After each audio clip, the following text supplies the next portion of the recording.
Cricketer যারা আছেন, বাংলাদেশের ন্যাশনাল টিমে যারা এখন খেলছেন অথবা প্রিভিয়াসলি যারা আছেন, তারা কালেকটিভলি সাকিবের এই চরিত্রহীন যে কাজগুলো, লাম্পট্য অনৈতিক কাজগুলো, এগুলো নিয়ে কথা বলা দরকার। বাংলাদেশের জুয়া খেলাটা অনলাইনে খুবই বিশ্রী আকার ধারণ করেছে। আমরা যখন নির্বাচনী প্রচারণা করছি আমার ইলেকশন ক্যাম্পেইনে গত বছরে, এবং পুরো সময়টা জুড়ে গ্রামে গঞ্জে যে ঘুরে বেরিয়েছি, একদম সেই প্রত্যন্ত চরের ভিতরে বিদ্যুৎ থাকে না এরকম অঞ্চলগুলোতেও এই 4 জন 5 জন 10 জন ছেলে একসাথে হয়ে সন্ধ্যার পরে গোপনে এখানে সেখানে গিয়ে ওই বেটিং সাইটগুলোতে ঢুকে ঢুকে জুয়া খেলছে। এবং বাবা মায়েরা, শিক্ষকরা বিভিন্ন ফোরামে, বিভিন্ন সভা সেমিনারে একই কথা শুনছি যে পর্নোগ্রাফি আর হচ্ছে অনলাইন জুয়া, গ্যাম্বলিং এবং বেটিং, এটা মানে মাত্রাতিরিক্তভাবে ছড়িয়ে পড়েছে। এর সাথে তো মাদক আছে, মানে খুবই ভয়াবহ অবস্থা তরুণীদের, আমাদের ইয়াং জেনারেশনের। আর অনলাইন অ্যাভেলেবল হয়ে যাওয়ার কারণে একটা ডিভাইস দিয়ে 4-5 জন খেলে। আবার বিভিন্ন পাড়ায় মহল্লায় দেখেছি একসাথে লাইন ধরে বসে গ্রুপ করে করে অনলাইনে বেটিং, মানে অনলাইনে কম্পিটিশনে যাচ্ছে, ভিডিও গেমস খেলতেছে, টাকার বিনিময়ে এগুলো করছে। এবং এইটা যে একটা সোশ্যালি মানে একটা বিশ্রী আকার ধারণ করছে, বাংলাদেশ রাষ্ট্র সরকার খুব বেশি নজর আছে বলে মনে হচ্ছে না। যদিও রিসেন্টলি আমরা দেখলাম যে এটা অন্তর্বর্তীকালীন সরকারের থেকেই এই আলোচনাটা ছিল, জুয়া প্রতিরোধ আইন যেটা 1867 ছিল সেখান থেকে এটা বাড়িয়ে 2026 সালে নতুন আইন করা হয়েছে সম্প্রতি। এছাড়াও সাইবার সিকিউরিটি আইন এবং অন্যান্য অনেকগুলো আইনেও এই বেটিং রিলেটেড কিছু প্রভিশনস আছে।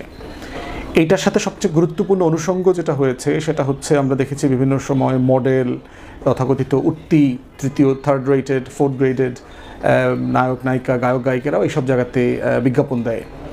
সবচেয়ে প্রমিনেন্ট ফেস যেটা, যে বাংলাদেশে এই যে জুয়ারির সাইটগুলোতে, বেটিং সাইটগুলোতে প্রমোটার হিসাবে কাজ করছে হচ্ছে আমাদের সবচেয়ে মানে অলরাউন্ডার, আমাদের গ্লোবাল লিগে ইন্ডেক্সে যিনি টপে ছিলেন, আমাদের ক্রিকেটার সাকিব আল হাসান, আওয়ামী লীগের নেতা, পলাতক অবস্থায় এখন আছেন। এবং সম্প্রতি গত 1-2 দিনের ভিতরে দেখলাম যে তিনি এখন শ্রীলঙ্কাতে খেলতে গেছেন, ওখানকার যে প্রিমিয়ার লিগ আছে সেখানে ক্লাবের হয়ে।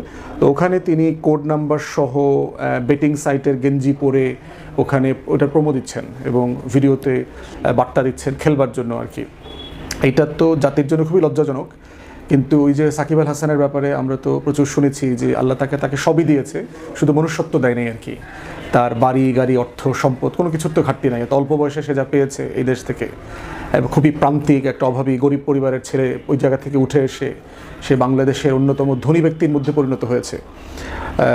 শত শত কোটি টাকার মালিক তো বটেই, কেউ কেউ বলেন যে সে হাজার হাজার কোটি টাকার মালিক। এর ভিতরে যত দুষ্টামি আছে সব দুষ্টামিগুলো সে করেন। যদিও তার বিরুদ্ধে হত্যা মামলা যেগুলো দেওয়া হয়েছে এগুলোর আমি প্রতিবাদ করেছি, মিরপুর থেকে শুরু করে যাত্রাবাড়িতে বিভিন্ন জায়গায় জুলাইতে যে হত্যা মামলাগুলো সাকিবের বিরুদ্ধে অথবা মাশরাফির বিরুদ্ধে দেওয়া হয়েছে এগুলো খুবই অন্যায় কাজ হয়েছে। এগুলো কোনো কিছুর সাথে আসলে তারা জড়িত না। সাকিবের সবচেয়ে গুরুত্বপূর্ণ অপরাধ হচ্ছে সে শেয়ার মার্কেটে যে ফিক্সিংয়ের সাথে জড়িত ছিল, ফেক কোম্পানি করে টোরে এগুলো নিয়ে প্রচুর তদন্ত দুদক করেছে। এর বাইরে হচ্ছে যে দুবাইয়ে গোল্ড বিজনেসের সাথে সে ইনভলভ হয়েছে। ওই যে আরাস্তো খান সাম্বডি, একটা ছেলে, ওর সাথে ওর দোকান উদ্বোধনে গেছে।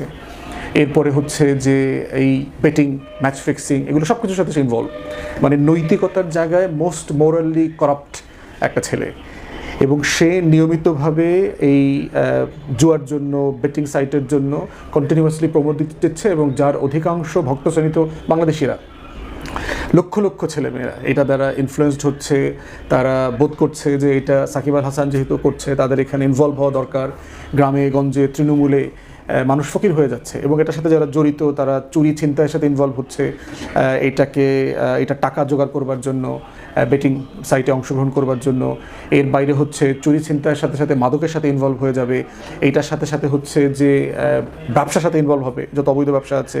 মানে সবগুলো মিলে কিন্তু একটা কানেক্টেড প্যাকেজ আর কি। যে বেটিং সাইট বলেন, গ্যাম্বলিং বলেন, অনলাইন জুয়া বলেন, এরপরে হচ্ছে মাদক বলেন, এই সব কিছু। এবং এর সাথে সাথে কিন্তু ফ্যামিলি, রিলেশনশিপ সব কিছুতে এটার একটা প্রভাব পড়বে আর কি। তো এই জন্য হচ্ছে যে এটা খুবই দুঃখজনক। তার যে অপরাধগুলো চলছে সে অপরাধগুলো চার্জশিট যেখানে দেওয়া হয় না এগুলো কারেকশন করে আসলে রাইট অপরাধের জন্য তাকে চার্জ করা দরকার।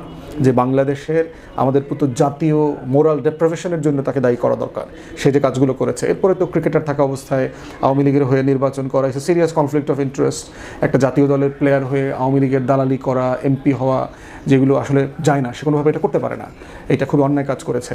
তাই আমি বিটিআরসি থেকে শুরু করে যারা বাংলাদেশে যারা এই সাইটগুলো অবজার্ভ করবার যাদের দায়িত্ব আছে, টেলিকমিউনিকেশন আইন মোতাবেক অথবা অনলাইন ভেটিংয়ের রেসপন্সিবিলিটি যাদের আছে তাদের সিরিয়াসলি এটার ব্যাপারে ভয়েস রেজ করা দরকার। ক্রিকেটার যারা আছেন বাংলাদেশের ন্যাশনাল টিমে যারা এখন খেলছেন অথবা প্রিভিয়াসলি যারা আছেন তারা কালেকটিভলি সাকিবের এই চরিত্রহীন যে কাজগুলো, লাম্পট্য অনৈতিক কাজগুলো, এগুলো নিয়ে কথা বলা দরকার।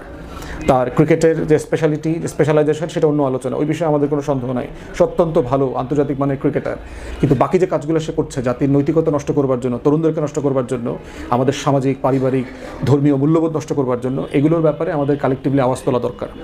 এরপরে হচ্ছে আমরা রেগুলেটরি বডিকে বলছি, যারা প্রযুক্তি মন্ত্রণালয়ে আছেন, কাজ করছেন, তারা সাকিবের ফেসবুক পেজ, যেই ওয়েবসাইট অথবা যে সকল সাইট থেকে তিনি প্রোমো দিচ্ছেন, তিনি এগুলোকে প্রমোট করবার চেষ্টা করছেন, এই সকল সাইট বাংলাদেশে ব্লক করে দেওয়ার জন্য। কারণ এই ধরনের লোকদের ফেসবুক আইডি থাকা এবং এটা বাংলাদেশে প্রচার করা, তার ইউটিউব পেজ অথবা ইনস্টাগ্রাম যাই আছে, তাকে এই ধরনের প্রমোশন করতে দেওয়া উচিত না, যা করা দরকার। এরপরে হচ্ছে নতুন আইন যেটা আছে, সেই আইনের মধ্যে যারা ডিপার্টমেন্ট আছেন, প্রসিকিউটররা যারা আছেন, তাদের এটা খতিয়ে দেখা দরকার যে তার এই কাজগুলোর মধ্যে ফৌজদারি অপরাধ কীভাবে সংগঠিত হয়েছে। তিনি, আমরা ধারণা করছি, হয়তো বাংলাদেশি নাগরিক এখনও আছেন অথবা আমেরিকান হয়ে গেছেন, হোয়াটএভার, তার এই জায়গাতে ফৌজদারি অপরাধের মুখোমুখি কীভাবে করা যায়, এগুলো খতিয়ে দেখাটা খুব জরুরি হয়ে গেছে। এবং আমরা আলেম ওলামায়ে কেরামদের বলবো, শিক্ষকদেরকে বলবো, বাবা মাদেরকে বলবো, অভিভাবকদেরকে বলবো, সমাজের মুরব্বীদেরকে বলবো, জনপ্রতিনিধিদেরকে বলবো, দয়া করে কালেকটিভলি আপনারা সবাই মিলে ওয়াজ নসিহত, ক্লাসে কথা বলা, পাঠদানে, সব জায়গাতে কালেকটিভলি এটা নিয়ে ভয়েস রেজ করা। কারণ একটা নেশনের তরুণদেরকে নষ্ট করে দিতে পারলে কিন্তু এই জাতীয় চরিত্র তৈরি হবে না। যে ধরনের লড়াইয়ের মধ্য দিয়ে আমরা যে আমাদের সামাজিক মূল্যবোধ ধরে রাখতে চাই, সেটা ফিরে পাওয়া যাবে না। আসেন সবাই মিলে এই লাম্পট্যপনার বিরুদ্ধে আমরা আমাদের ভয়েস রেজ করি এবং কথা বলি।